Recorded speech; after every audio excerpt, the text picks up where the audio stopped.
मुख्यमंत्री माझी लाडकी बहीण योजनेचा डिसेंबर महिन्याचा हप्ता अनेक महिलांच्या खात्यात अद्याप जमा झालेला नाहीये। विशेष म्हणजे ई-केवायसी प्रक्रिया पूर्ण करूनही पैसे न मिळाल्याने लाभार्थी महिलांमध्ये गोंधळ आहे। प्रशासकीय सूत्रांनुसार केवळ ई-केवायसी पुरेशी नसून कुटुंबाचे वार्षिक उत्पन्न 2.5 लाख रुपयांपेक्षा जास्त असल्यास अशा महिलांना अपात्र ठरवण्यात आलंय। 31 डिसेंबरपर्यंत केवायसी करणं अनिवार्य होतं। या प्रक्रियेत उत्पन्नाचे निकष न पाळणाऱ्या महिलांची नावं लाभार्थी यादीतून वगळण्यात आली आहेत। ज्या महिला निकषात बसतात त्यांना मकर संक्रांतीला हप्ता मिळालाय, मात्र अपात्र ठरलेल्यांचे पैसे कायमचे रोखले जाण्याची शक्यता आहे। आता पात्र महिलांचे लक्ष आगामी जानेवारी महिन्याच्या हप्त्याकडे लागले।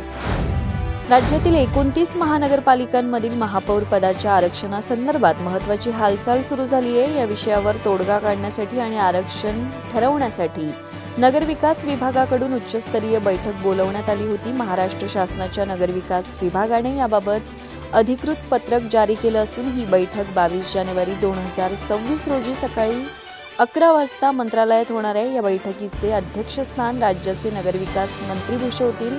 शासनाच्या या पत्रानुसार राज्यातील 29 महानगरपालिकांमध्ये महापौर पदासाठी आरक्षण निश्चित करण्याबाबत सध्या निर्माण झालेल्या पेचावर चर्चा करण्यासाठी ही बैठक आयोजित करण्यात आली आहे। मंत्रालयातील परिषद सभागृहात 6व्या मजल्यावर ही बैठक पार पडेल। त्यामध्ये संबंधित वरिष्ठ अधिकाऱ्यांची उपस्थिती असेल।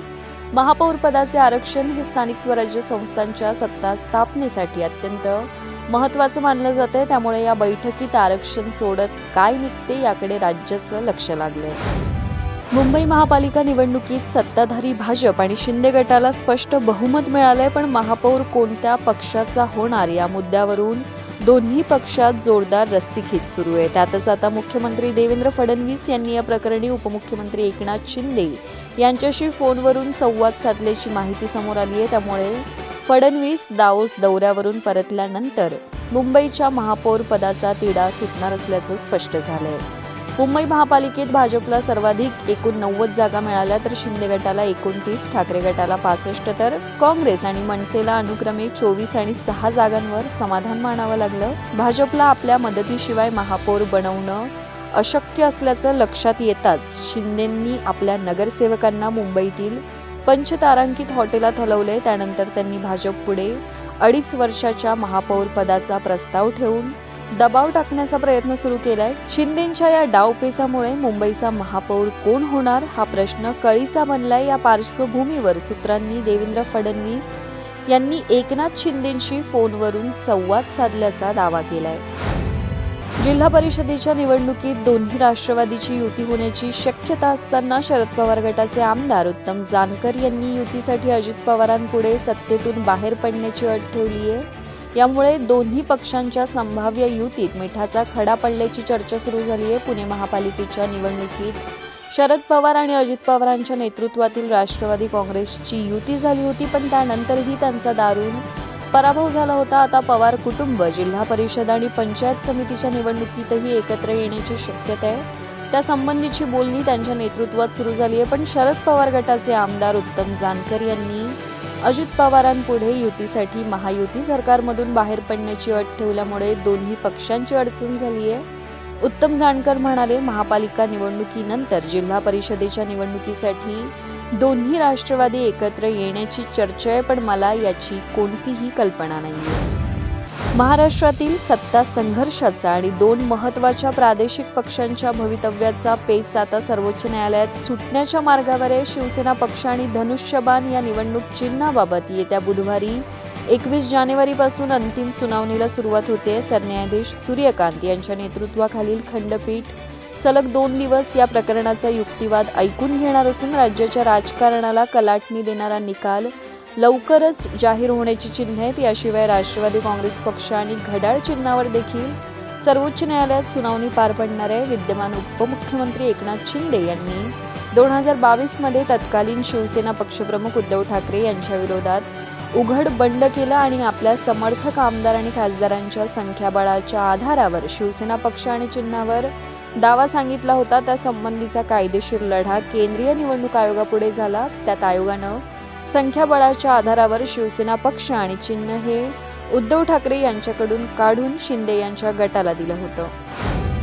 भारतीय जनता पार्टीला 6 वर्षांनंतर नवा राष्ट्रीय अध्यक्ष मिळण्याची प्रक्रिया अंतिम टप्प्यात पोहोचली आहे. पक्षाचे राष्ट्रीय कार्यकारी अध्यक्ष नितीन नवीन यांनी सोमवारी दिल्लीतील भाजप मुख्यालयात अध्यक्षपदासाठी आपला उमेदवारी अर्ज दाखल केला. यावेळी केंद्रीय मंत्री अमित शहा, राजनाथ सिंह, JP नड्डा, नितीन गडकरी आणि अनेक राज्यांचे मुख्यमंत्री आणि प्रदेशाध्यक्ष उपस्थित होते. नितीन नवीन हे या पदासाठी एकमेव उमेदवार असल्याने त्यांची बिनविरोध निवड निश्चित मानली जाते. बिहारमधून 5 वेळा आमदार राहिलेले नवीन आता JP नड्डा यांची जागा घेतील. उद्या 20 जानेवारी रोजी भाजपच्या 12व्या राष्ट्रीय अध्यक्षांची अधिकृत घोषणा केली जाणार आहे. पंतप्रधान नरेंद्र मोदी आणि वरिष्ठ नेतृत्वाने त्यांच्या नावावर शिक्कामोर्तब केल्याचं समजतंय. जागतिक बाजारपेठेतील तणाव आणि वाढत्या औद्योगिक मागणीमुळे चांदीने आज भारतीय वायदे बाजारात इतिहास रचलाय. चांदीच्या किमतीने प्रथमच 3 लाख रुपये प्रति किलोचा ऐतिहासिक टप्पा ओलांडला असून एकाच दिवसात तब्बल 16,400 रुपयांची वाढ नोंदवण्यात आली आहे. अमेरिकेचे राष्ट्राध्यक्ष डोनाल्ड ट्रम्प यांनी युरोपियन देशांवर अतिरिक्त टॅरिफ लावण्याची दिलेली धमकी आणि ग्रीनलँड वादावरून वाढलेल्या भूराजकीय तणावामुळे गुंतवणूकदारांनी चांदीला पसंती दिली आहे. तसेच सोलर एनर्जी आणि इलेक्ट्रिक वाहनांमधील वाढत्या वापरामुळे औद्योगिक मागणीही तेजीत असल्याने ही वाढ होत असल्याचं सांगितलं जात आहे. तज्ज्ञांच्या मते चांदीमध्ये सध्या स्ट्रक्चरल अपट्रेंड आहे, मात्र किंमत विक्रमी स्तरावर असल्याने शॉर्ट टर्म ट्रेडर्सनी नफा वसुली करावी, तर दीर्घकालीन गुंतवणूकदारांनी प्रत्येक घसरणीवर खरेदीचे धोरण ठेवावे. भविष्यातही बाजारपेठेत चढ उतार कायम राहण्याची शक्यता आहे. भारतीय शेअर बाजारात आज सोमवारी 19 जानेवारी रोजी मोठी घसरण पाहायला मिळाली. कमकुवत जागतिक संकेत आणि कंपन्यांच्या निराशाजनक तिमाही निकालांमुळे गुंतवणूकदारांनी विक्रीचा सपाटा लावला.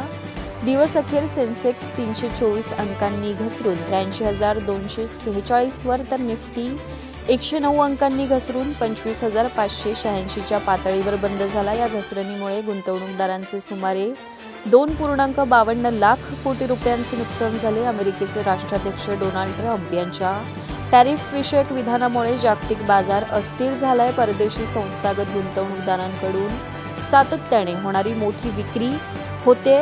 विप्रो आणि ICICI बँकेच्या कमकुवत तिमाही निकालांमुळे IT आणि बँकिंग क्षेत्रावर दबाव वाढलाय.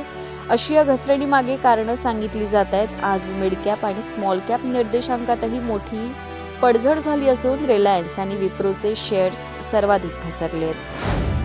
बॉलिवूडची लोकप्रिय गायिका नेहा कक्कर सध्या तिच्या एका रहस्यमय सोशल मीडिया पोस्टमुळे चर्चेत आली आहे. नेहाने नुकतीच इंस्टाग्रामवर एक पोस्ट शेअर करत काम, जबाबदाऱ्या आणि नात्यांमधून ब्रेक घेण्याची घोषणा केली आहे. मी परत येईन की नाही हे मला माहीत नाही, असं लिहित तिने चाहत्यांचे आभार मानले.